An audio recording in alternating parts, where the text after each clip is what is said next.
Economic warfare, the silent battlefield of African sovereignty. When people think of war, they often imagine soldiers, weapons, and battlefields.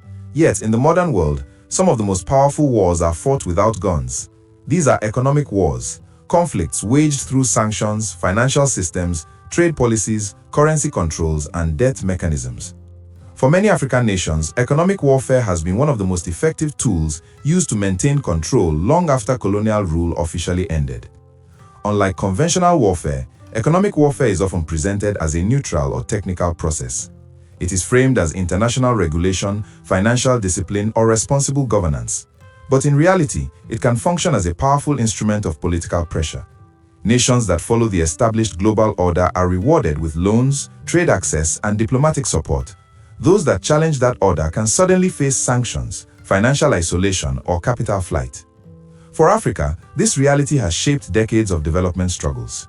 Countries rich in minerals, oil, agricultural potential, and human talent have repeatedly found themselves trapped in cycles of dependency.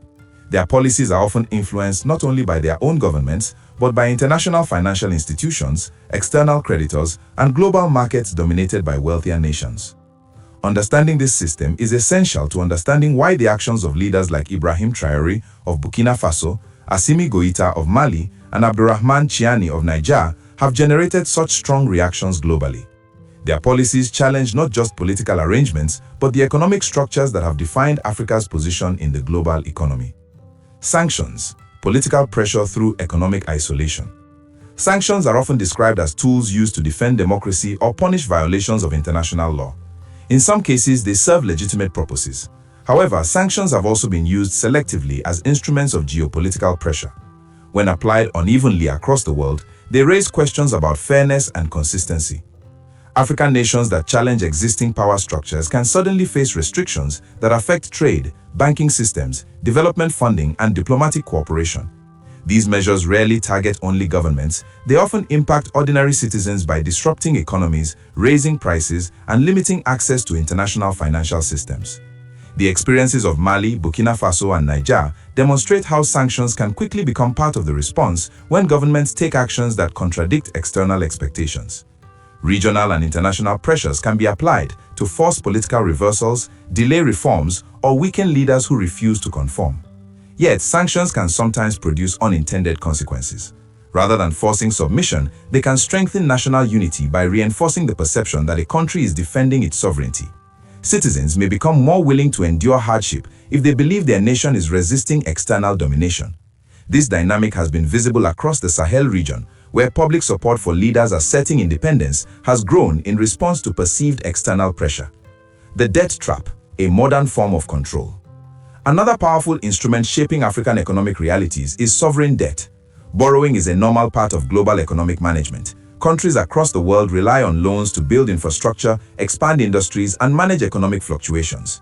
The problem arises when borrowing conditions limit national policy choices or create long-term dependency. Many African countries have faced debt burdens that consume significant portions of national budgets. Money that could fund education, healthcare, agriculture, or industrial development instead goes towards servicing loans. In some cases, governments must accept strict policy conditions in order to receive financial assistance or debt restructuring. These conditions have historically included measures such as reducing public spending, privatizing state assets, and opening markets rapidly to foreign competition. While some reforms have benefits, they can also weaken domestic industries and reduce the ability of governments to shape their own economic strategies. This is why economic sovereignty has become an increasingly important theme among African leaders and intellectuals. The question being asked across the continent is simple but profound. Can Africa truly develop if its economic decisions are heavily influenced by external creditors? Resource wealth and the paradox of poverty. Africa possesses some of the richest natural resources in the world. Gold, uranium, diamonds, oil, cobalt, lithium, and vast agricultural land exist across the continent, yet many African populations continue to experience high levels of poverty. This contradiction is often referred to as the resource paradox. One major reason for this paradox lies in the structure of global resource extraction. Raw materials are frequently exported with limited local processing. Multinational corporations often control large portions of the value chain, meaning that the highest profits are captured outside the producing countries. Governments receive royalties or taxes, but these revenues may be small compared to the total value generated. Leaders like Ibrahim Traoré have spoken openly about the need to change this model. Their argument is that Africa must move beyond being merely a supplier of raw materials, but instead build industries that process and add value to its resources. Doing so would create jobs, strengthen national economies, and reduce dependency on external markets. This shift is not easy. It requires infrastructure, technology, training, and long-term investment, but the debate itself signals an important change in thinking across Africa. Regional cooperation as a shield. One of the most significant developments in the Sahel region has been the growing cooperation between Burkina Faso, Mali, and Niger. Historically, African countries have often faced external pressure individually, making it difficult to resist powerful economic actors. By strengthening regional cooperation, these states are attempting to reduce vulnerability. Shared security strategies, coordinated economic policies, and diplomatic solidarity can make it harder for outside powers to isolate any single country. Regional cooperation has long been a dream of Pan-African thinkers like Kwame Nkrumah, who believed that Africa's fragmentation made it easier for external forces to dominate the continent. The recent collaboration among Sahel states reflects a revival of this idea in practical form. Connecting the struggle to broader African movements. Across the continent, debates about sovereignty, justice, and political structure are intensifying. Movements advocating self-determination, regional autonomy, or political reform often emerge from frustrations with inherited systems that many people believe no longer serve their interests. Figures like Nnamdi Kanu represent one dimension of this broader conversation about governance and identity in post-colonial Africa. While the specific issues differ across countries, the underlying theme remains the same. Many Africans are questioning whether existing political arrangements fully reflect the aspirations of their populations. These debates are not unique to Africa.